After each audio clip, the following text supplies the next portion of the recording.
এখন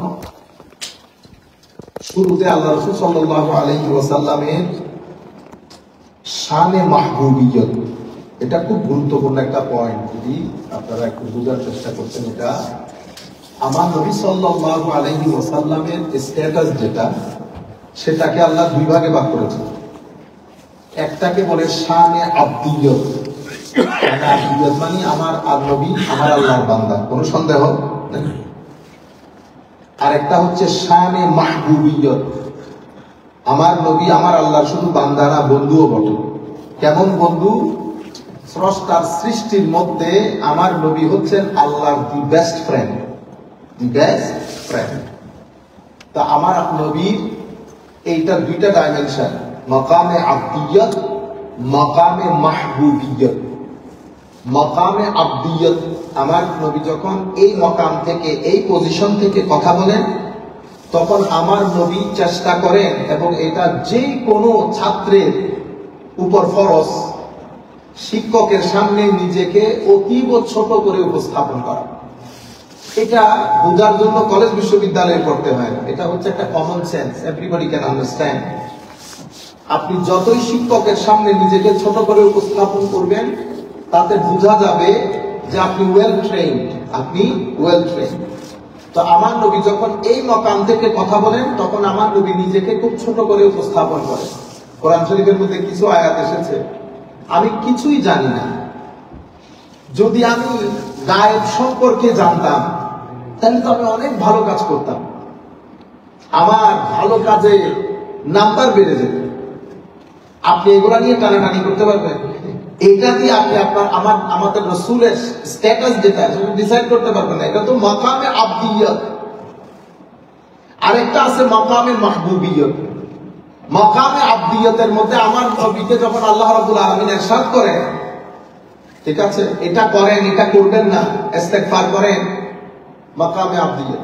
কিন্তু মাকামে মাহবুবিয়তের মধ্যে আমার আল্লাহ কি বলতেছেন? ওয়ালা সাউফা ইউতিকা রাব্বুকা ফাতারদা। এটা তো বলার কথা না।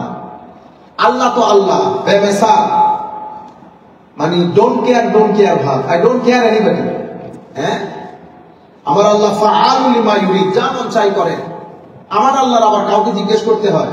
কিন্তু উনি সেই আল্লাহই বলছেন ওয়ালা সাউফা ইউতিকা রাব্বুকা ফাতারদা ওয়া রাফা'না লাকা যিকরা ইন্না আ'তাইনাকাল কাউসার। এভাবে লাকাদ জাআকুম রাসূলুম মিন আনফুসিকুম আযীজুন আলাইহি মা আনিতুম হারিসুন আলাইকুম বিল মুমিনিনা রাউফুর রহিম। অসংখ্য আয়াতের মধ্যে আল্লাহ রাব্বুল আলামিন আল্লাহ রাসূলের মাকামে মাহবুবিয়ত তুলে ধরেছেন। এই জায়গার মধ্যে আমরা অনেকেই ভুল করি। মাকামে আবদিয়ত, মাকামে মাহবুবিয়তের মধ্যে মিশ্রণ ঘটানোর পরে আমার নবী সাল্লাল্লাহু আলাইহি, এটা আমাদের ডেইলি লাইফের মধ্যেও আছে, আমাদের ডেইলি লাইফের মধ্যেও আছে। আমাদের ইভেন রাজনীতির ময়দানেও যারা প্রেসিডেন্ট, প্রাইম মিনিস্টার, তারা নিজেকে খাদেম বলে দাবি করেন না, আমাদেরকে আপনাদের খেদমত করার একটা সুযোগ দেন। তো সেই জন্য কি আপনি খাদেম বলতে পারবেন না? এটা বলতে পারবেন না। প্রত্যেকেই আমাদের দেশের জনগণ, পাবলিক, প্রত্যেকেই প্রজা এই দেশে। কিন্তু সেখানে কেউ আছে প্রেসিডেন্ট, কেউ আছে আর্মি প্রধান, ঠিক আছে, কেউ রেড জোনে থাকে। Red zone it is in Bangladesh. আপনি রেড জোনে যেতে হইলে আপনি পারমিশন দরকার, ওগুলো শুট করে দেবেন। আপনি এটা নিয়ে আল্লাহর দরবারে দাঁড়াইতেও পারবেন না যে মাওলা আমাকে হত্যা করা হয়েছে। আল্লাহ আপনার বিচার করবেন না, কেন? আপনি রেড জোনে ঢুকে গেছেন। আপনারা বুঝছেন, কমনলি জিনিস। তো মাকামে আবদিয়ত, মাকামে মাহবুবিয়ত, আমার নবীর এই সূরাতুদ দুহার মধ্যে অনবরত ওয়াতিনি ওয়া যাইতুন পর্যন্ত আল্লাহ রাসূলের মাকামে মাহবুবিয়ত বর্ণনা করেছেন। মাকামে মাহবুবিয়ত শেষ পর্যন্ত ইন্না আতাইনা কাল কাউসারের মধ্যে তো মাকামে মাহবুবিয়ত কামাল দরজার মধ্যে পৌঁছে গেছে। এরপরে আমার নবীর প্রতি ইজাজা নাযিল হয়েছে, আমরা পরে আসতেছি ইজাজা। আচ্ছা, তো আমার নবী সাল্লাল্লাহু আলাইহি ওয়াসাল্লামকে ওয়ালা সাউফা ইউতিকা রাব্বুকা ফাতারদা বলার পরে এখন আল্লাহর নবীকে আল্লাহ বলতেছেন, হাবিব, আপনি একটু স্মরণ করেন, আপনার মা কিন্তু, আপনার বাবা কিন্তু আপনি দুনিয়াতে আসার আগে আমি উঠিয়ে নিয়েছি। এরপর আমি আপনার মাকে উঠিয়ে নিয়েছি। You were 6 years of age when your mom passed away. আমি করেছি সেটা, আমি আপনাকে ইতিম বানিয়ে ছেড়ে দিয়েছি, আপনি ইতিম। কিন্তু আপনি কি বলতে পারবেন আমি কখনো আপনাকে ইনসিকিউর ফিল করতে দিয়েছি? করতে দেইনি। আলাম ইয়াজিদকা ইয়াতীমান ফাআওয়া, আমি করেছি ইতিম, আমি আপনাকে ইতিমই পেয়েছি। ফাআওয়া, পূর্ণ ঠিকানার ব্যবস্থা করেছি, আপনাকে বেসাহারা ছেড়ে দেইনি। আপনার মা এবং বাবা ইন্তেকালের পরে আপনার দাদা আব্দুল মুত্তালিবও আপনাকে যেই পেয়ার যেই মহব্বত, আমি এটা আব্দুল মুত্তালিবের অন্তরে আমি ঢেলে দিয়েছি। কোনোদিন আন্ডারস্টিমেট করে নাই আপনাকে, আপনাকে ফিলই করতে দেয়নি, আপনাকে ওন করেছে, আপনি কখনো লোনলি ফিল করেন নাই। 2 বছর পর্যন্ত আপনার দাদা আপনাকে লুক আফটার করেছে। এর পরবর্তীতে আব্দুল মুত্তালিবের পরে আমি আপনার চাচা আবু তালেবকে বেছে নিয়েছি। এই আবু তালেব আপনাকে কতদিন লুক আফটার করেছে সেটা আপনি বিচার বিবেচনা করেন। এই আবু তালেব ঝড় গেছে, তুফান গেছে, কখনো কোনো জায়গায় আবু তালেব কি আপনার চেয়ে হযরত আলী তার সন্তানদেরকে কখনো প্রেফারেন্স দিয়েছে? তাই না? আমি এই আবু তালেবের অন্তরে আপনার মহব্বত ঢেলে আপনার পূর্ণ ঠিকানার ব্যবস্থা করেছি, সেটা আমি করেছি, ব্যবস্থা করেছি। এই আবু তালেব, আমরা কাফের বলতেও দেরি করি না, নন মুসলিম বলতেও দেরি করি না, আগা জানি না মাথা জানি না, কিছু জায়গার মধ্যে মুখ বন্ধ রাখা দরকার। এই আবু তালেব যখন আমার নবী যখন নবুয়ত প্রকাশ করলেন, তখন এই যে মানুষকে ডেকে ডেকে দ্বীনের দাওয়াত দেওয়া, তা আমার নবী কার ঘরে দ্বীনের দাওয়াত দিয়েছেন? আবু তালেবের ঘরে। প্রথম যে পার্টি হয়েছে, যে পার্টির মধ্যে ছাগল জবাই হয়েছে, যে পার্টির মধ্যে লোকজনকে খাওয়ানো হয়েছে এবং দ্বীনের দাওয়াত দেওয়া হয়েছে, সেটাও আবু তালেবের ঘরে। ছাগলটা আমার নবীর ছিল না, আবু তালেবের ছাগল ছিল। তাইলে আবু তালেব আমার নবীকে অ্যারেঞ্জ করে দিয়েছে। আপনি বলতে পারেন আমার নবী অর্গানাইজিং সেক্রেটারি, সবকিছু অর্গানাইজ করে দিয়েছে। যদি আমার নবীর দ্বীনের প্রতি পরিপূর্ণ বিদ্বেষ থাকতো, অন্তত এই কাজটা তো করতো না। বলতেন, আমার উনি স্পষ্ট চিন্তা বলতে পারেন, because he was one of the most influential leader he then. তো উনি তো বলতে পারতেন যে মুহাম্মদ সাল্লাল্লাহু আলাইহি ওয়াসাল্লাম, দেখো বেটা, আমি তোমাকে যা করার আমি করব, অন্তত এই দিনটা তুমি, আমি আমার বাপ দাদার দিন ছাড়তে পারবো না, সুতরাং তুমি, আমি আমার বাপ দাদার দিনের সাথে কোনো মুনাফিকিও করতে পারবো না, সুতরাং তুমি তোমার দিন নিয়ে থাকো, তোমার দিনের সাথে আমার কোনো প্রবলেম নাই, but I will look after you. উনি তা বলেন নাই, অ্যারেঞ্জ করেছেন, দাওয়াতের ব্যবস্থা করেছেন, খাওন দাওনের ব্যবস্থা করেছেন। এর পরবর্তীতে বাকি হিস্ট্রি আমাদের সকলের চোখের সামনে। শেষ পর্যন্ত সোশ্যাল বয়কট করেছে মক্কার লোকেরা আবু তালেবকে সহ, অথচ আবু তালেব ওয়াজ দেয়ার লিডার এবং অসম্ভব রেসপেক্টেড, অসম্ভব সম্মানিত লোক। কিছু মানুষ আছে না, সর্বজন শ্রদ্ধেয়, শেখ আবু তালেব ছিলেন, খাজা আবু তালেব ছিলেন সর্বজন শ্রদ্ধেয় ব্যক্তি। সবাই আবু তালেব পর্যন্ত এসে ফুল স্টপ দিয়ে দিত। কি করবো এখন? তো তোমরা যে মুহাম্মদ সাল্লাল্লাহু আলাইহি ওয়াসাল্লামকে এত কিছু করতে চাচ্ছ, behind the veil this is Abu Taleb. সবাই ওই জায়গার মধ্যে এসে থমকে যেত, কি করা যায়, কি করা যায়, কি করা যায়। শেষ পর্যন্ত সোশ্যাল বয়কট করেছে। তখনও আবু তালেব আমার নবীকে বলেন নাই, মুহাম্মদ সাল্লাল্লাহু আলাইহি ওয়াসাল্লাম হয়েছে তো, এখন বিয়ে শাদী করে ফেলেছো, তুমি এবার সেপারেট হয়ে যাও। হযরত খাদিজাতুল কুবরা, তখন তো আমার নবী স্বাভাবিকভাবে ধনী হয়ে গেছেন না, আমার নবীর যে ইকোনমিক ডেভেলপ ছিল সেটাও কেটে গেছে, ফাইন্যান্সিয়ালি আমার নবী মাচ কেপেবল দ্যান বিফোর। তখনও আবু তালেব তো বলেন নাই যে তুমি না, ছেড়ে দেন। সোশ্যাল বয়কট আবু তালেবকে সহ করেছে।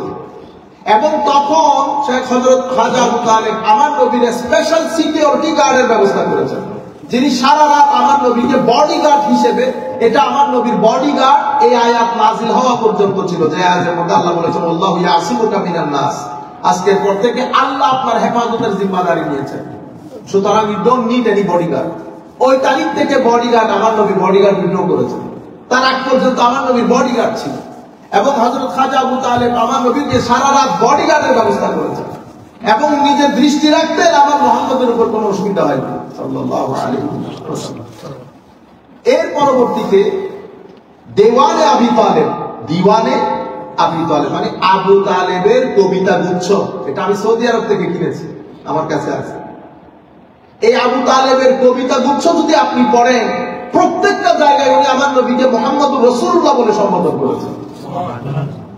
এই অসংখ্য ফ্যাক্টরের কারণে অনেক উলামায়ে কেরাম আবু তালেবের ব্যাপারে চুপ থাকেন এবং ওনার ঈমানের উপরে, মানে উনি ঈমান এনেছেন এটার উপরে জোর বেশি দেন।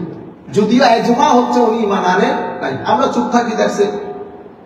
কিন্তু অসংখ্য ওলামায়ে কেরাম, কারণ এই যে এটা তো আমি সৌদি আরব থেকে নিয়েছি, ইভেন ওই কবিতা গুচ্ছের মধ্যে ওই সময়ের কথা উল্লেখ আছে যখন মক্কার মধ্যে ড্রাউট দেখা দিয়েছিল, বৃষ্টিপাত হচ্ছিল না, রুক্ষ সূক্ষ্ম মৌসুম। তখন আমার নবী তখন ছোট বাচ্চা, আমার নবীকে তখন কাবা শরীফের কাছে নিয়ে বলছে, আল্লাহ এর উসিলাই হলো বৃষ্টি দাও। তাইলে এই সন্তান স্পেশাল, এটা যদি ওনার ভিতরে না থাকতো উনি করতেন। এরপরে আমার নবী সাল্লাল্লাহু আলাইহি ওয়াসাল্লামকে নিয়ে বিজনেস ট্রিপে যাচ্ছেন, ওখানকার মন বলতেছে আপনি এটা আপনার ভাতিজা, জি আমার ভাতিজাটাকে নিয়ে যান, উনি নবী হতে যাচ্ছেন। তো ভিতর থেকে যদি উনি ফুললি কনভিন্স না হতেন, এভাবে ভাতিজাকে নিজের জীবনকে হাতের তালুতে নিয়ে ভাতিজাকে ফুল প্রোটেকশন দেওয়া কি কারণে দিয়েছেন? টাকা পয়সা ধন দৌলত কিছু একটা কারণ তো আছে। ওই কারণটা কি? উলামায়ে কেরাম বলেন ওই কারণটা হচ্ছে ঈমান। ওই কারণটা কি? ঈমান। তবে বেশিরভাগ উলামায়ে কেরাম for so many based on so many narrations, তো আমরা ওই ডিসকাশনের মধ্যে আমরা যাচ্ছি না, আমরা ইন্টারেস্টেড এট অল, প্রত্যেকে যার যার একটা অবস্থান থাকে।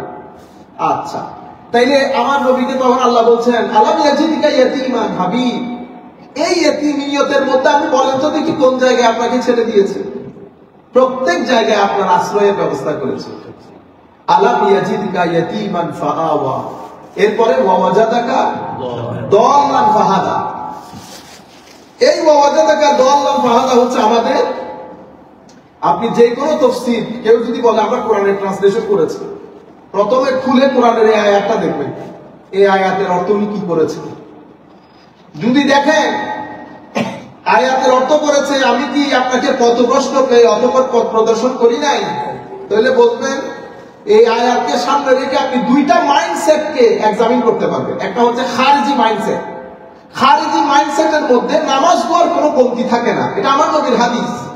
কোরআন শরীফের তিলাওয়াতেরও কোনো কমতি থাকে না, বরং আমার নবী সাহাবায়ে কেরামকে বলতেছে তিলাওয়াতে কোরআন, নামাজ, তাসবিহ, তালিম তোমাদের চেয়ে অনেক গুণ বেশি হবে, কিন্তু ঈমান থাকবে না। আজীব বিষয় না, সাহাবায়ে কেরামকে বলতেছে। এখন আমরা বলি না ওদের কাছে অমুকের কাছে ইবাদত বেশি সুন্নত, আরে আমার নবী বলতেছে সাহাবায়ে কেরাম তো কোরআন শরীফ এমন ভাবে নাযিল, এমন ভাবে তিলাওয়াত করবে মনে হবে কোরআন তাদের, তারা কোরআনের, আর কেউ না। কোরআন শরীফ আর কারো জন্য না, কিন্তু আমার নবী বলছেন আলাইহিম, অর্থাৎ কোরআন তাদের বিরুদ্ধে সাক্ষী। এবং আমার নবী বলছেন তোমরা তোমাদের নামাজকে হালকা ইয়াহকিরুন, হালকা মনে করবে, as if it's nothing as compared to their prayer, their fasting। এই অবস্থায় এই স্টেট বর্ণনা করেছেন আমার নবী। কিন্তু এখানে দুইটা মাইন্ডসেট পাবেন। একটা মাইন্ডসেট অসম্ভব narrow, disrespectful towards the status of holy prophet, আহলে বাইত রাসূল, আউলিয়া ইকরাম। ওনারা এই বিষয়গুলোর মধ্যে খুব লিমিট, অসম্ভব ন্যারো মাইন্ডসেট। আরেকটা মাইন্ডসেটের মধ্যে আদব আছে, কায়দা আছে, সম্মান আছে। কিন্তু আজীব বিষয় হচ্ছে 95% স্কলার, অন্তত বেটা তোমরা তাফসীরে কুরতুবিটা পড়তা, তাফসীর ইবনে কাসির পড়তা, তোমরা তোমাদের বাংলাদেশ, ইন্ডিয়া, পাকিস্তানের সো কল 3 টাকার মৌলবীর তাফসীর কতগুলা, এই ছাড়া মনে হয় তাফসীর আর নাই। আমি নাম বলতেছি না আর কি আপনাদেরকে। তাফসীরুল কোরআনের নাম যখন আপনি বলবেন তাফসীরুল কোরআন, আপনি অবশ্যই ইমাম তাবারিকে কোট করতে হবে, অবশ্যই ইবনে কাসিরকে কোট করতে হবে, ইমাম রাজি কোট করতে হবে, রাজি বাগাবি কোট করতে হবে, মাজারি কোট করতে হবে। আপনি এই সমস্ত তাফসীর ফেলে পলিটিক্যালের কিছু বিষয় সামনে রেখে আপনি ওই যে কিছু মাত্র তাফসীরের কিন্তু নাম দিচ্ছেন তাফসীরুল কোরআন, আপনি ওই ব্যক্তির গণ্ডি, ওই ব্যক্তির বই থেকে বেরিয়ে হইতে পারতেছেন। এই কাজটা করি আমরা, বুঝতে পেরেছেন? ইমাম কুরতুবী পুরো ডিটেইলস বলেছেন। আমি আজকে ওয়াজাদাকা দাল্লানের উপর একটু সময় নেই, আপনারা বুঝতে পারবেন। আমি নিজে থেকে কোনো কথা বলতেছি না, জাস্ট কুরতুবী এবং ইবনে কাসির, এর বাইরে যাই না। বাগাবিকে টাচ করি না, রাজিকে টাচ করি না, মাজারি টাচ করি না, কাশাফ টাচ করি না, জাস্ট এই দুইটা তাফসীর। কি বলতেছে দেখেন, দাল্লা।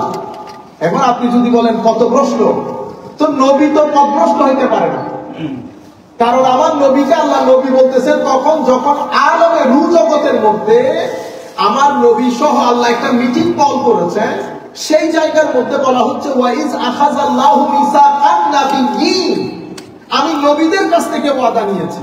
তাইলে আলেমে আরওয়ার মধ্যে নবী, নবীকে নবী বলা হচ্ছে, সেই নবী এখানে এসে পথভ্রষ্ট হয়েছে। যদি আপনি বলেন পথভ্রষ্ট, তো পথভ্রষ্টের কিছু আলামত আছে না? মানুষকে এমনি এমনি হার্ট অ্যাটাক করে, হার্ট অ্যাটাকের অনেক আলামত আছে। এটা আমরা যারা ডায়াবেটিস আছে আমাদের উচিত সেটা লেখাপড়া করে একটু মাথার মধ্যে রাখা। এই কারণ বিনা বাতাসে বিনা বলাতে কখনো তুফান আসবে না। আমার আল্লাহ সিস্টেম করে রেখেছেন যেন বান্দা কি করতে পারে, কিছু প্রস্তুতি নিতে পারে। একদম বিনা বাতাসে কখনো হবে না, সব জায়গার মধ্যে সিস্টেম এভাবে করে রেখেছেন। বুঝতে পেরেছেন? তো আর এটাদেরও একটা কি আছে, একটু কিছু ইশারা আছে। আমি আজকে একটা ডাক্তারকে শুনতেছিলাম, তো এই ফ্যাক্টরগুলো হইলে মনে করবেন আপনি হার্ট অ্যাটাকের ঝুঁকির মধ্যে আছেন।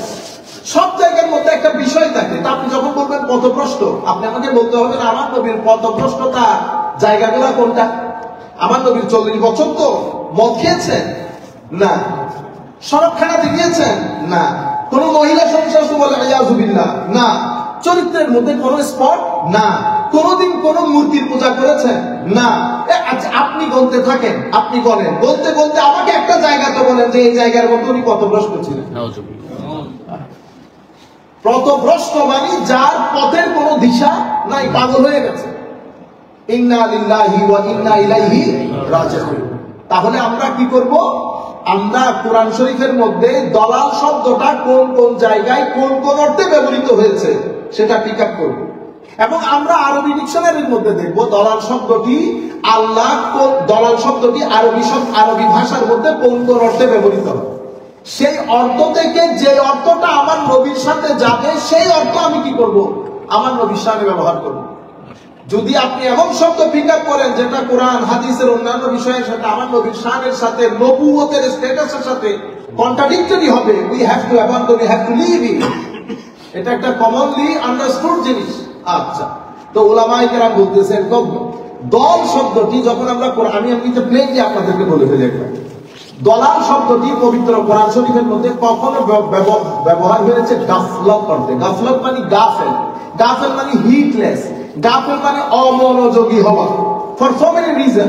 আপনি দুইটা ডাক্তার, আপনি চিকিৎসা করাচ্ছেন, উনি ওইটা দিচ্ছেন এনে ওষুধ, আপনার রোগও যাচ্ছে না। পাশে ওনার বন্ধু ডাক্তারের কাছে দিলেন, উনি একটু ঘোরাই ওষুধ দিলেন। তখন ওনার কাছে যাওয়ার পর বলতেছে আমি ওই জিনিসটা আমার খেয়াল ছিল, তো এটা কি দোষ? এটা হচ্ছে আপনি ওই ডাক্তারকে যখন বলেছেন, ওই ডাক্তারও কিন্তু ওষুধ এগুলাই দিয়েছে, তখন আপনি বলতেছেন স্যার আমি ওষুধগুলো তো 3 মাস ধরে ইউজ করতেছি। তখন উনি বলতেছেন আচ্ছা আমরা অন্যভাবে চেষ্টা করি। তাহলে ওই যে আপনি অন্যভাবে অপর পক্ষে চেষ্টা করেছেন, এটা উনি হিটলেস, এটা করে হিটলেস হওয়া, আপনি ওইটাকে পাত্তা দেন না, অমনোযোগী হয়েছে। তাইলে পবিত্র কোরআনের মধ্যে দালাল শব্দটি এই অর্থে ব্যবহৃত হয়। যেমন আল্লাহ রাব্বুল আলামিনের নিজের জন্যই আল্লাহ বলেছেন আল্লাহু লা ইয়াদিলু ওয়ালা ইয়ানসা, না আল্লাহ ভুলে যান না আল্লাহ কখনো অমনোযোগী হন। আল্লাহকে আপনি সচেতন করতে হবে, আল্লাহ এমনিতেই সচেতন। ঠিক আছে, একটা অর্থ। পবিত্র কোরআনের মধ্যে দালাল শব্দটা আরেকটা অর্থে ব্যবহৃত, এটা হচ্ছে নিসিয়ান, ভুলে যাওয়া।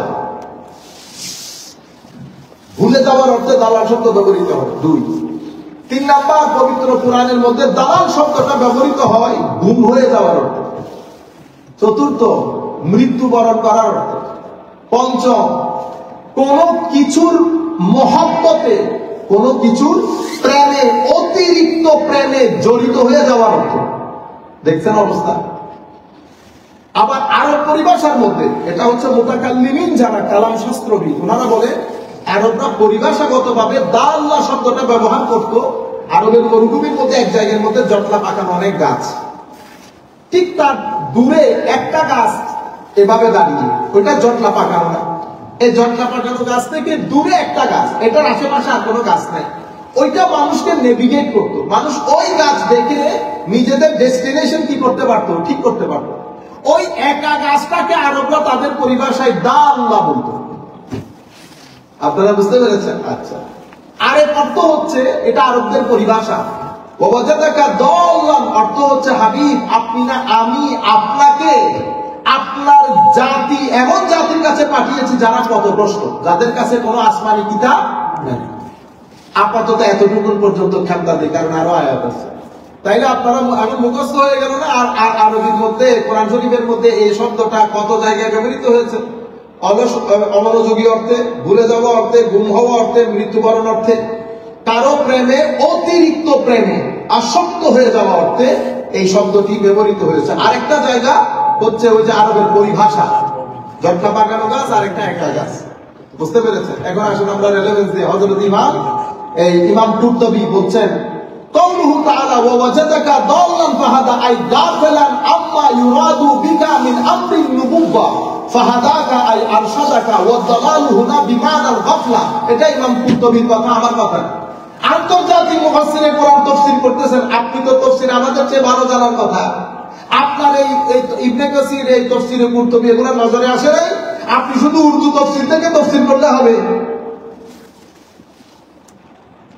এখানে বলা হচ্ছে, তো এখানে ইমাম কুরতুবী বলছেন ওয়া ওয়াজাদাকা দাল্লান ফাহাদা মানে আই গাফিলান আম্মা ইউরাদু বিকা মিন আমরিন নুবুওয়া। আমি যে আপনাকে নবুয়ত দিয়ে প্রেরণ করেছি, নবুয়তের যে অ্যাফেয়ার, সেই অ্যাফেয়ার গুলা থেকে আমি আপনাকে হিটলেস পেয়েছি। অতঃপর আমি কোরআনে পাকের মাধ্যমে আপনার পুরা জিম্মাদারি আপনাকে বুঝিয়ে দিয়ে মানুষের জন্য হেদায়েতের ব্যবস্থা করেছি। সুবহানাল্লাহ। আল্লাহ কি বলতেছে যে আমি কোন জায়গার মধ্যে নিয়ে কোন নবীকে কোথায় ফিট করে দিচ্ছেন? ইমামুল মুরসালিন নবীর ব্যাপারে লজ্জা করে না? মানুষের তো ভয় লাগে, তার সামনে কি কথা বলতেছে। এগুলো তো বেয়াদব বলবো না, আমরা বলবো শেষরা, কারণ বেয়াদবের একটা স্ট্যাটাস থাকে, শেষরার কোনো স্ট্যাটাস নাই। আপনারা বুঝতে পেরেছেন? লা হাওলা ওয়ালা কুওয়াতা ইল্লা বিল্লাহ। ওয়া দালালু হুনা বিমানাল গাফলা। তো এখানে দালাল শব্দটি ব্যবহার হয়েছে গাফলতের অর্থে। وقال في حق نبيه وان كنت من قبله لمن الغافلين।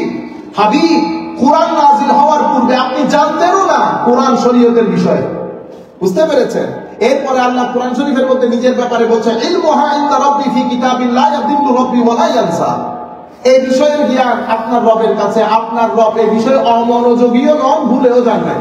তা আল্লাহকে কি পথভ্রষ্ট বলুন? আচ্ছা, ওকালা কওমুন দাল্লান লাম তাকুন তাদরি আল কুরআন ওয়াশ শারা'আ। তো দল শব্দের অর্থ হচ্ছে ওয়াজাদাকা দাল্লান। হাবিব, আমি আপনাকে পেয়েছি যখন আপনি কোরআন এবং শরীয়ত সম্পর্কে অনবহিত ছিলেন, বিকজ আমি আপনাকে ইনফর্মই করিনি। অতঃপর কোরআন এবং শরীয়ত নাযিল করে আমি আপনাকে এই বিষয়ে বিস্তর জ্ঞান দান করেছি। বুঝতে পেরেছেন? দাল্লান লাম তাকুন তাদরি আল কুরআন ওয়াশ শারা'আ ফাহাদাকা আল্লাহ ইলাল কুরআন। অতঃপর আমি কোরআনের পথে আপনাকে হেদায়েত করেছি। ওয়া শারা'আল ইসলাম عن الضحاك وشهر بن حوشب وغيرهما وهو معنى قوله تعالى ما كنت تدري ما الكتاب ولا الإيمان। যেভাবে কোরআনের অন্যত্র আয়াত আল্লাহ বলেছেন, হাবিব আপনি জানতেন না, ঈমানের বিষয়ে ডিটেইলস জানতেন না, কিতাব সম্পর্কে ডিটেইলস জানতেন না, এটা তো আমি আপনাকে পরবর্তীতে নাযিল করার মাধ্যমে জানিয়ে দিয়েছি। দুইটা জিনিস, একটা হচ্ছে জিম্মাদারি। জিম্মাদারি, আপনি আপনার শপের ম্যানেজার নিয়েছেন, নিয়োগপত্র সবকিছু হয়ে গেছে, জয়নিং ডেটও দিয়ে দিয়েছেন। জয়নিং ডেট যখন জয়নিং হয়ে আসতেছেন উনি জানেনও না, উনি কিন্তু ম্যানেজার, উনি জানেন উনি ম্যানেজার, বাট ওনার জিম্মাদারি কি, what is his role and responsibility, সেটা তো know until you explain to him. তখন আপনি বসে 1 মাস পর্যন্ত আপনি জাস্ট বলতেছেন আপনি আসা যাওয়া করেন, ম্যানেজার আসতেছে যাচ্ছে, এখন পর্যন্ত জিম্মাদারি বুঝাই দেন না। যে জিম্মাদারি বুঝিয়ে দিয়েছেন, স্বাভাবিক জিম্মাদারি পেলে তো একটু টেনশন হয়। তা আমার নবীকে আল্লাহ নবী হিসেবে রোল দিয়েছেন, যখন রোল এর রেসপন্সিবিলিটি ক্লিয়ার করে দিয়েছেন কোরআনের মাধ্যমে, তো তখন সেই জিনিসটা আল্লাহ বারবার তুলে ধরতেছেন। ওয়াজাদাকা দাল্লান ফাহাদা, আমি আপনাকে কোরআন এবং শরীয়ত সম্পর্কে আপনি অবগত ছিলেন না, ডিটেইলস জানতেন না, আমি কোরআন নাযিল করার মাধ্যমে আপনাকে ডিটেইলস জ্ঞান দান করেছি। আচ্ছা, এরপরে ওয়াজাদাকা, আচ্ছা, কেউ কেউ বলেছেন, এগুলো সব ইমাম কুরতুবী লিখতেছেন একটার পর একটা। কেউ কেউ বলেছেন ওয়াজাদাকা মুহিব্বান লিল হিদায়াহ, আমি আপনাকে হেদায়েতের জন্য গভীর প্রেমে আসক্ত রেখেছি, আপনি চাচ্ছেন আপনাকে জিম্মাদারি বুঝিয়ে দেওয়া হোক।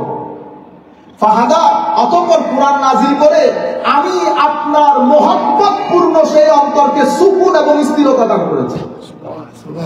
সুকুন এবং স্থিরতা দান করেছি। যেভাবে কোরআনে পাকের মধ্যে আল্লাহ বলেছেন ক্বালু তাল্লাহি ইন্নাকা লাফি দালালিকাল কাদিম আই ফি মাহাব্বাতি। তো যেভাবে হযরত ইউসুফ আলাইহিস সালামের ভাইয়েরা ওনার আব্বাজানকে বলেছিলেন, আব্বা আপনি তো আপনার সন্তানের পুরনো প্রেমে মজে আছেন, এখন পুরানো প্রেমে মজে আছেন, এখন শব্দ ব্যবহার হয়েছে কি ইন্নাকা লাফি দালালিকাল কাদিম। তা আপনি কি আগের পথভ্রষ্টতার মধ্যে আছেন? এটা লা হাওলা ওয়ালা কুওয়াতা ইল্লা বিল্লাহ। এর পরবর্তীতে এখানে এটা ইমাম ইবনে কাসির বাজার সবাই উল্লেখ করেছেন। তো আমার নবী ছোটকালে হযরত আবু তালেবের সাথে কোন একটা বিজনেস ট্রিপে গিয়েছিলেন, সেখানে আমার নবী লস্ট হয়ে গেছে, হারিয়ে গেছিল। আমার নবীকে পেয়েছেন আবু জাহাল। আবু জাহাল খবিস পেয়ে আমার নবীকে ফেরত দিয়েছে। সেদিকে ইঙ্গিত করে আল্লাহ বলতেছেন ওয়াজাদাকা দাল্লান ফাহাদা, আপনি কি হারিয়ে যান নাই? অতঃপর আমি আবু জাহালের মাধ্যমে আপনাকে আপনার ঠিকানায় কি পৌঁছে দেই নাই? আপনারা বুঝতে পেরেছেন? তারপরে কেউ কেউ বলেছে এখানে ওয়াজাদাকা দাল্লান, এটা কোরআনের একটা মানহাজ, একটা মেথোডোলজি, এটা way. This is how the Arab people use to speak. যেমন আমার নবীকে বলা হচ্ছে আপনি ইস্তেগফার করেন, তো এটা আমার নবী নিজের জন্য না, এটা হচ্ছে আপনি আপনার জাতির জন্য ইস্তেগফার করেন। ওই জিনিসটাকে যখন বলা হতো আরবরা বলতো তো ইন্ডিভিজুয়ালি বলতো। তো ওয়াজাদাকা দাল্লান ফাহাদার অর্থ হচ্ছে তো ওয়াজাদাকা দাল্লান লা ইয়াহতাদি ইলাইকা কওমুক ওয়া লা ইয়ারিফুনা কদরাক ফাহাদাল মুসলিমিনা ইলাইকা হাত্তা আমিনু বিক। আমি আপনার কওম পথভ্রষ্ট ছিল, সেই পথভ্রষ্ট কওমের মধ্যে আপনাকে পাঠিয়েছি, তারা আপনার কদর জানতো না, আমি তাদেরকে হেদায়েত দিয়ে আপনার প্রতি আসক্ত করেছি, অতঃপর তারা আপনার প্রতি ঈমান এনে মুসলমান হয়েছে। আখেরি ওয়াজাদাকা দাল্লান ফাহাদা, কোন কোন মুতাকাল্লিমিন বা আরব পরিভাষার মধ্যে তো একটা বড় মরুভূমির মধ্যে জটকা পাকানো গাছ আর একটা একা গাছ, একা গাছ দিয়ে তার আশেপাশে আর কোনো গাছ নেই। তো ওইটা দেখে মানুষ নিজেদের জায়গা নেভিগেট করতো। তো হাবিব, ওই মরুভূমির একটা গাছের মতো আপনি আপনার সমাজের মধ্যে এক গাছের মতোই ছিলেন। আপনার মতো করে কেউ তাওহীদের কথা চিন্তাও করতো না, বলতো না। আপনার বিশ্বাস, আপনার জীবন আচার কারোর সাথে মিলত না, আপনি একা ওই মরুভূমির গাছের মতো ছিলেন। ওয়াজাদাকা দাল্লান, ওই মরুভূমির গাছ দেখে মানুষ যেমন নিজেকে নেভিগেট করতো ডেস্টিনেশন, ঠিক সেভাবে আমি আপনাকে আপনার মাধ্যমে আপনার জাতিকে তাদের ডেস্টিনেশনের পথে হেদায়েত করেছি। ওয়াজাদাকা দাল্লান, আমি এতক্ষণ যেগুলা বলতেছি সেগুলা হচ্ছে আটার মধ্যে লবণের মতো। উলামায়ে কেরাম, আমি যদি শুধু উলামায়ে কেরামের তাফসীর খুলে তাফসীরের মতো ওনারা যে কথাগুলো বলছেন এগুলো যদি বলি তো অনেকক্ষণ সময় লাগবে, কিন্তু আমরা সবকিছু বাদ দিয়ে, সেই কারণে আমাদেরকে যখন আপনারা কোরআনের অনুবাদ এনে দেন, আমরা আগে এই আয়াত চেক করি, এই আয়াতের অর্থ আমার ভাই কি করছে, তাইলে বুঝতে পারবে এটা কি খারেজি মাইন্ডসেটের লোকে অনুবাদ করছে না আশেক মাইন্ডসেটের লোক, মুআদ্দব ভদ্র মাইন্ডসেটের লোকে কি করছে, অনুবাদ করেছে। সুতরাং আপনারাও খেয়াল করবেন, শুধু আপনি অনুবাদ গ্রন্থ এনে এনে কোরআন শরীফ মসজিদের মধ্যে ঘরের মধ্যে জমা করলে হবে না। আপনারা বুঝতে পেরেছেন? কারণ আকীদা বহুত সেনসিটিভ। আপনি বলতে পারেন হুজুর আরগুলো তো ঠিক আছে, লাখ জিনিস ঠিক আছে, দুধের ভিতরে শুধু পড়ছে একটা তেঁতুল, আসেনি আর দুধের জায়গায়। আকীদা এমন গুরুত্বপূর্ণ জিনিস, আপনি যদি পুরো জিন্দেগি কোনো আমলও না করেন, কোন মায়ের ছেলে বলতে পারবে না আপনি জাহান্নামী, কেউ বলতে পারবে না। কোন মৌলবীও বলতে পারবে না যে আপনার চেয়ে আমি জান্নাতে আগে যাব। ও জান্নাতে আগে যাবে আর কে পরে যাবে, কার কোন কাজে আল্লাহ সন্তুষ্ট। এটা বনি ইসরায়েলের মহিলা না, ইবাদত করতো সারাদিন, রোজা রাখতো, সারা রাত ইবাদত করতো, শুধু একটা বিড়ালকে না খেয়ে মার মেরেছে, না খাইয়ে, না নিজে খাওন দিয়েছে, না বিড়ালটাকে ছেড়ে দিয়েছে যে বিড়ালটা নিজে খেয়ে সারভাইভ করতে পারবে, বিড়ালটা মারা গেছে। আমার নবীর হাদিস, বুখারী শরীফের রওয়ায়াত, আল্লাহ ওই মহিলাকে জাহান্নাম দান করেছে। কই গেছে ইবাদত? আরেক মহিলা, খারাপ মহিলা, শুধু একটা কুকুরকে পানি দিয়ে তার জীবন রক্ষা করেছে মরুভূমির তপ্ত গরমের মধ্যে। আল্লাহ এই কাজে সন্তুষ্ট হয়ে মহিলার সমস্ত গুনাহ বাদ দিয়ে তাকে জান্নাত দিয়েছে। কে কোন কাজে আটকে যায় আর কে কোন কাজে ছাড় পেয়ে যায়, আমি এখন এটা বেশি পড়ম করতেছি।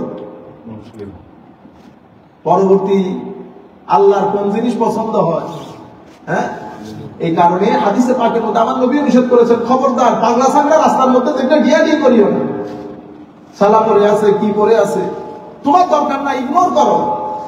তো কারণ ওই মানুষগুলোর মধ্যে কিছু মানুষ এমন আছে তো তাদের জিহ্বা এখানে নড়ে আল্লাহর আরশ পর্যন্ত কেঁপে ওঠে, আল্লাহর আরশ পর্যন্ত কেঁপে ওঠে।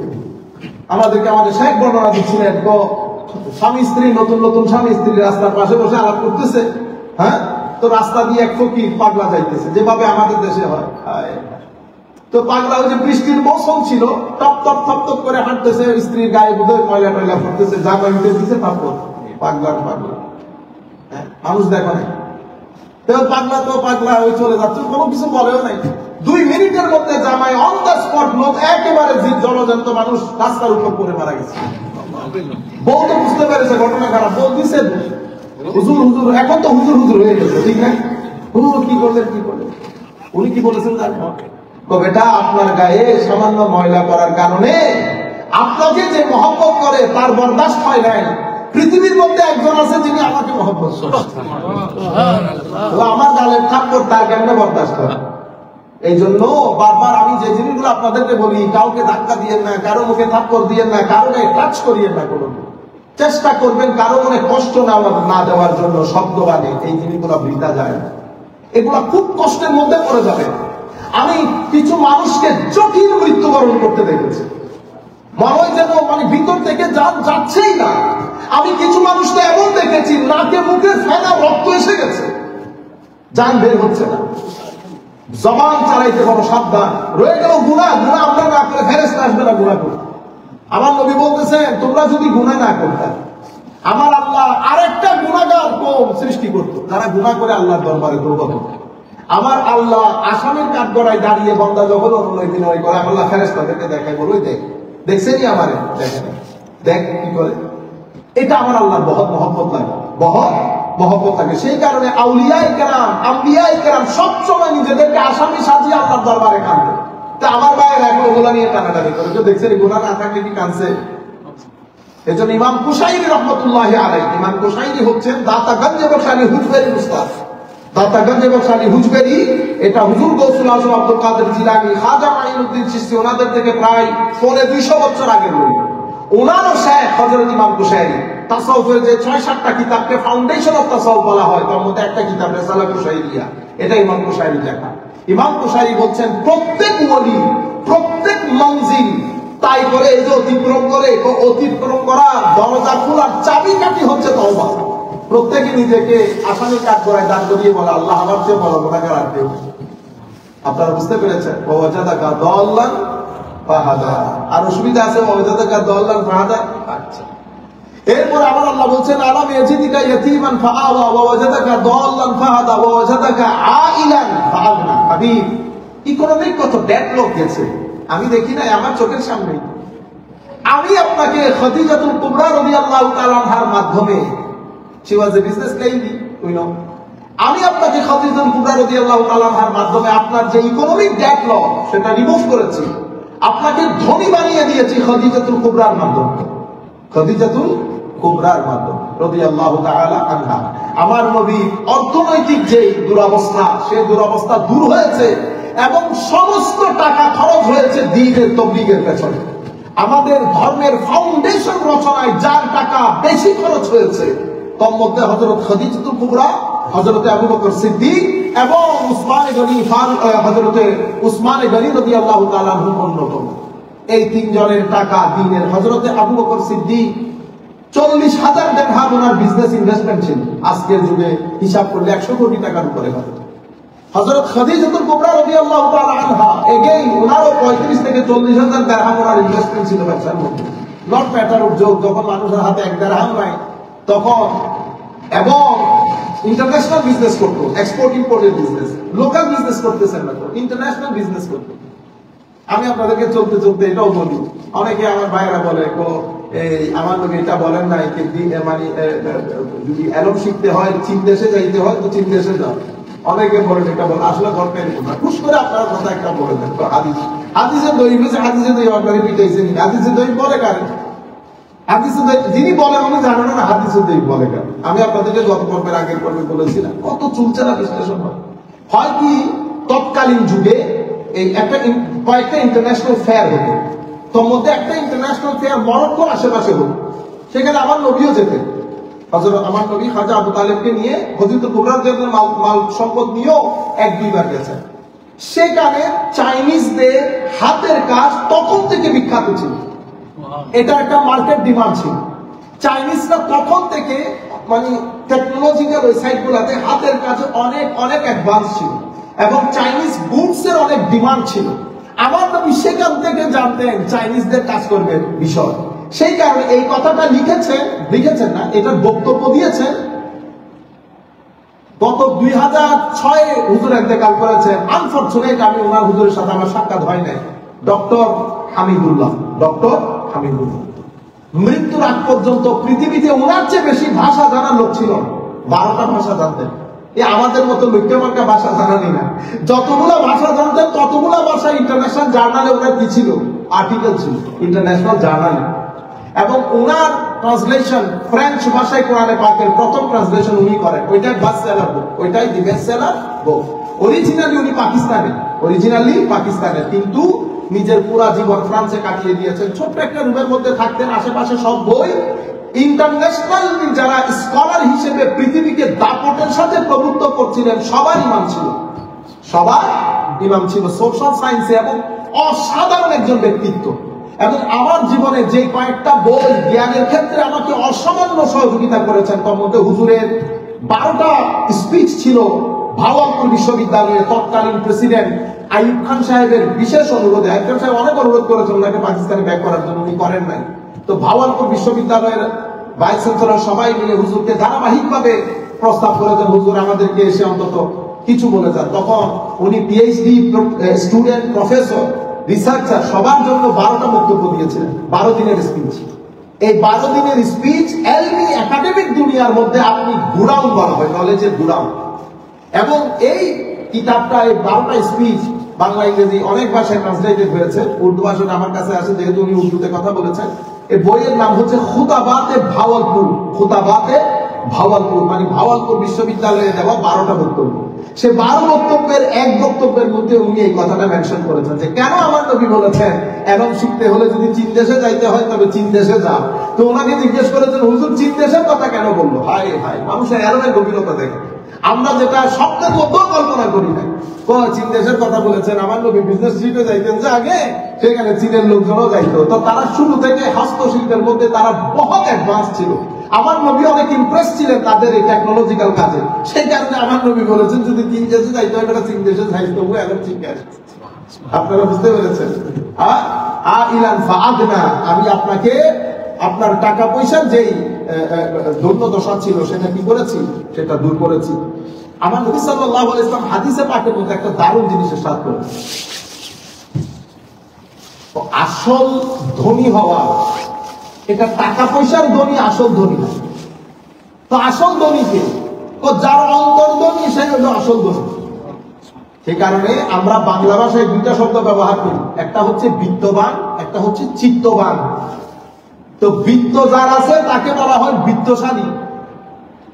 বিত্তশালী ব্যক্তি টাকা খরচ করতেও পারে, নাও করতে পারে, মোস্টলি করে না।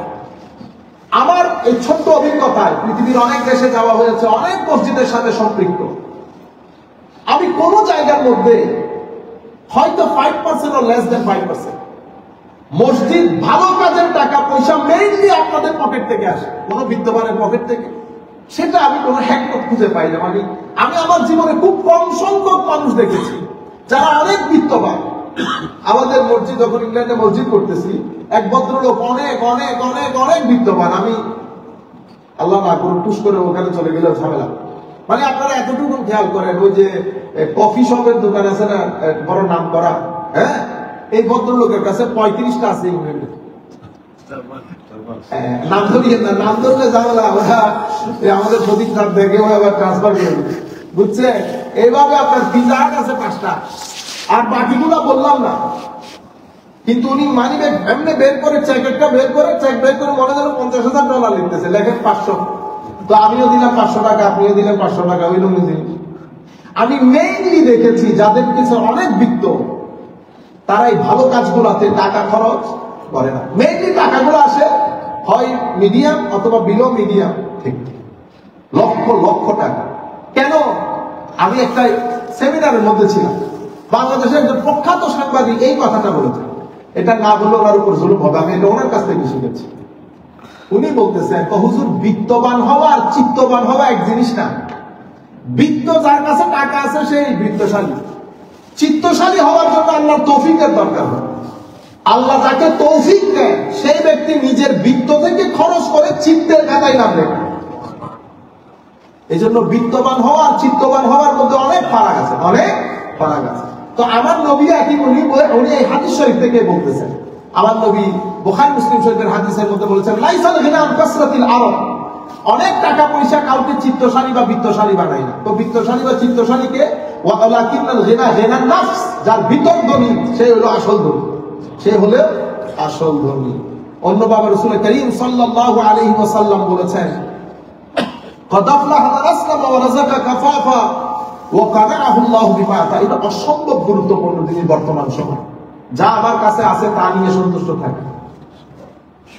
এই জিনিসগুলো আমাদের সোসাইটি থেকে চলে যাচ্ছে বিদায় সোসাইটির মধ্যে কিছু জিনিস বেড়ে যাচ্ছে। একটা হচ্ছে অস্থিরতা, আর একটা হচ্ছে মানসিক রোগ। এই দুইটা জিনিস বেড়ে যাওয়ার পেছনে there are many factors. One of the main factors is we are not content, we don't have happiness or pleasure, contentment নাই আমাদের ভিতরে। what we have, আউলিয়া কেরাম কাদেরকে বলে জানেন? তো আল্লাহর ওলিদের অসংখ্য গুণাবলী থেকে একটা গুণাবলী হচ্ছে যা হাতে থাকে তা নিয়ে আলহামদুলিল্লাহ বলি। আমাদের মসজিদের হুজুর, আপনাদেরকে অনেকবার বলেছি, প্রায় 50 বছর আমাদের মসজিদের ইমাম ছিলেন, জলজান্ত একজন আল্লাহর ওলি, জলজান্ত একজন আল্লাহ ওলি। আমি ওনার পিছনে মিনিমাম 20 বছর তারাবি করেছি, একা তারাবি করাতে। আমি কোনোদিন একটা শব্দের মধ্যে মানুষ কনফিউজ হয়ে যায় না। না, ওনার পানি পড়া মুসলমানদের চেয়ে আমাদের এলাকার হিন্দুরা বেশি নিতেন, আমাদের এলাকার হিন্দুরা বেশি। ওনার কাছে আরেকজন ইমাম আসতেন, প্রত্যেকে আসতেন, কোথায় থাকতেন আল্লাহ পাক জানতো। উনি 2-3 দিন খাইতে পাইতেন, টাকা পয়সা নাই। তো যদি আমরা জিজ্ঞেস করতাম, হুজুর ভালো আছেন, কিছু খাইছেন? তোমার আল্লাহ খাওয়াইছে, এখন 3 দিন হয়েছে।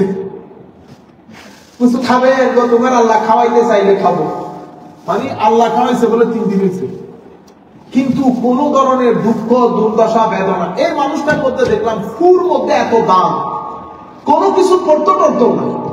কিন্তু আপনি যদি বলেন না হুজুর মাথা ব্যথা, ফু, কাজ হয়ে যাচ্ছে, কাজ হয়ে যাচ্ছে। এই মানুষগুলো এত এনার্জেটিক ছিল, এত এনার্জেটিক ছিল। এটা আমাদের সন্তানদেরকে শিখানো বড় জরুরি। যা আমার হাতে আছে তা নিয়ে সন্তুষ্ট থাকা। আচ্ছা, আমরা আর কথা না বলি। ফাআম্মাল ইয়াতীমা ফালা তাকহার ওয়া আম্মাস সাইলা ফালা তানহার ওয়া আম্মা বিনি'মাতি রাব্বিকা ফাহাদিস। অনেক কিছু বলার আছে, তবু আমি জাস্ট এই আয়াতের অর্থ বলে শেষ করে দিচ্ছি। ফাআম্মাল ইয়াতীমা ফালা তাকহার, আমার আল্লাহ বলছেন, সুতরাং হাবিব, যেহেতু আপনিও ইয়তীম ছিলেন, সমাজের মধ্যে যারা ডেস্টিটিউট ক্লাস, যারা ইয়তীম,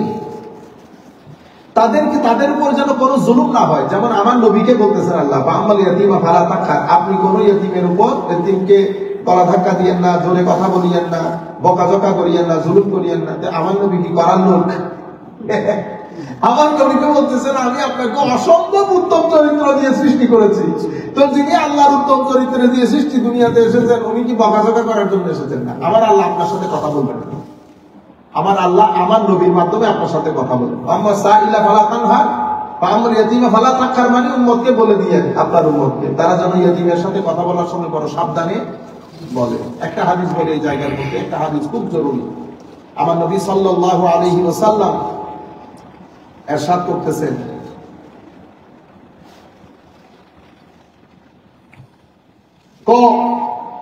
লা ইয়ামনা'আন্না আহাদুকুম আসআলা ওয়া আম্মা আস-সাইলা ফালা তানহার। এখানে চলে এসেছি। আচ্ছা, খায়রু বাইতিন ফিল মুসলিমিনা বাইতুন ফিহি ইয়াতীমুন ইয়াহসিনু ইলাইহি ওয়া শাররু বাইতিন ফিল মুসলিমিন বাইতুন ফিহি ইয়াতীমুন ইউসাউ ইলাইহি।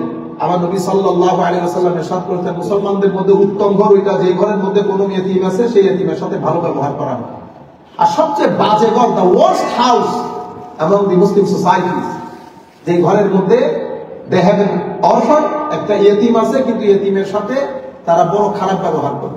বাংলাদেশের মধ্যে যতগুলা লোক এখন মানবাধিকারের কথা বলে, বড় বড় ডক্টর কথা বলে, যতগুলা 95% ঘরের মধ্যে, ঘরের যে কাজের লোক, তাদের উপর জুলুম হয়, তাদের উপর জুলুম হয়। মেইনলি মহিলারাই করে। মেইনলি পুরুষরা যদি একটা কিছু বলতে যায়, ওহো, পাগল করে ছেড়ে দিবে আপনাকে। আপনি এটাকে আমাদের ইন্টারন্যাশনাল আইনে এখানে বলে মডার্ন স্লেভারি। মডার্ন স্লেভারি, আমাদের দেশেরটা কিন্তু মডার্ন স্লেভারি। সেই কারণে আমাদের দেশে অসংখ্য, এগুলো তো সবসময় আমাদের কাছে আসে, হুজুর দুঃখ লেগেই আছে, বাচ্চাদের অসুস্থতা লেগেই আছে, বাচ্চা একটা এটা হয়েছে, বাচ্চা ওইটা এটা হয়েছে, এটা খাই না। তো এরকম আমাকে অনেক জায়গা থেকে বলছে, তো একজনকে বলছি আপনি কোনো ওষুধপত্র খাইয়েন না, কোন ডাক্তারের কাছেও যাই না। তো তো কি করবো আল্লাহ আপনাদের করে যে কাজের লোক আছে তারা একটু রহমত করিয়ে, তারা একটু রহমত করিয়ে সব ঠিক হয়ে যাবে, এবং আল্লাহর ইজ্জতের কসম সব ঠিক হয়ে যাবে। আপনি ঘরের কাজের লোক, তার কোনো বন্ধ আছে? বন্ধ নাই। তার অসুস্থতা আছে, মরে গেলেও তো তাকে কাজ করতে হবে। এই যেগুলো হিউম্যান রাইটস এর কথা, লম্বা লম্বা কথার সময় আমাদেরকে বেহায়া কতগুলো, তাদের ঘরে গিয়ে দেখে জুলুম আরো বেশি হয়, জুলুম আরো বেশি হয়।